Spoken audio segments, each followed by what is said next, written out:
Hey, my name is Chris Dwight. I'm currently the monitor engineer on tour with Clairo for Immunity Tour. I'm using the Allen & Heath SQ5, and I'm here today to talk a little bit about it. What I want to talk about first is the vocal routing that we have set up. We have two mics coming in, the main and the spare, and then I have them routed to an aux. So that way, if one goes out, all I have to do is hit one of these soft toggle switches and it mutes the main vocal, for instance, and then I can unmute the spare easily with those two. And the reason why I also have it sent to an aux is because it's actually leaving my console and going through Auto-Tune, which actually lives on stage with our music director, who also handles playback. So that way, both mics stay within the same signal chain. If one were to fail, it still hits the Auto-Tune on stage in the playback rig, and then I have it coming back onto a separate channel.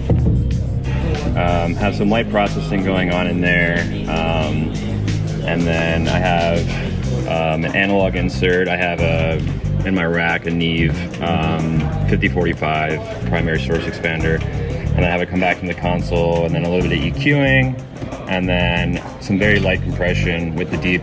I opted for the deep plugins, so I have on her vocal I have the 16T, and I'm doing a little bit of compression because once it goes through this channel, I have it sent to a group, which allowed me the opportunity to insert the Dynamic EQ4.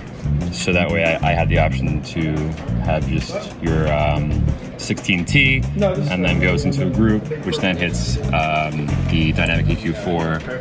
Stylistically, she's a very soft singer, so we deal a lot with stage noise and crowd noise in her mix, and the whole band's on ears, so I have to kind of do like a little bit of doctoring up in order to get her vocal to stand out clear enough.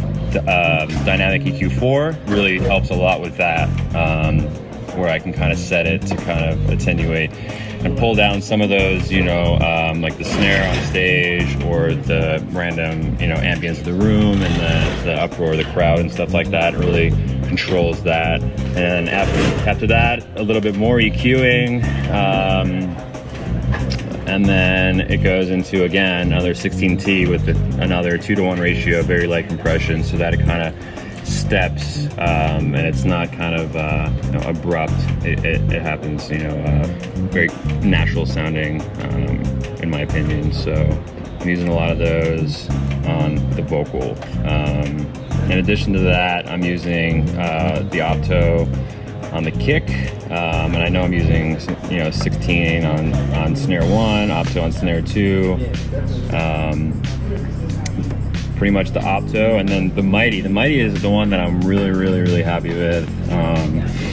It's just overall really punchy. I have my ambience going to a group as well, and then I'm able to blend them together, and I use the Mighty to kind of crush that signal to kind of make the room bigger, and then bring all the crowd roars and excitement all kind of up, so that I can raise that group fader in her ears to kind of in between songs give her that live stage feel that some artists lose when they switch when they go into in-ears. So yeah, overall between the deep, the compressors, and then the multi-band dynamics. I use multi-band dynamics on all their mixes, and I started with the IEM Glue preset and kind of adjusted it to taste from there, and it's really just A/B'ing it. You notice a huge difference, and it's able to kind of keep their mixes clear throughout the show and very clean. So very happy with the versatility of this console, and just all the stuff you can do, and I've literally flown around the world with it, and haven't had any issues.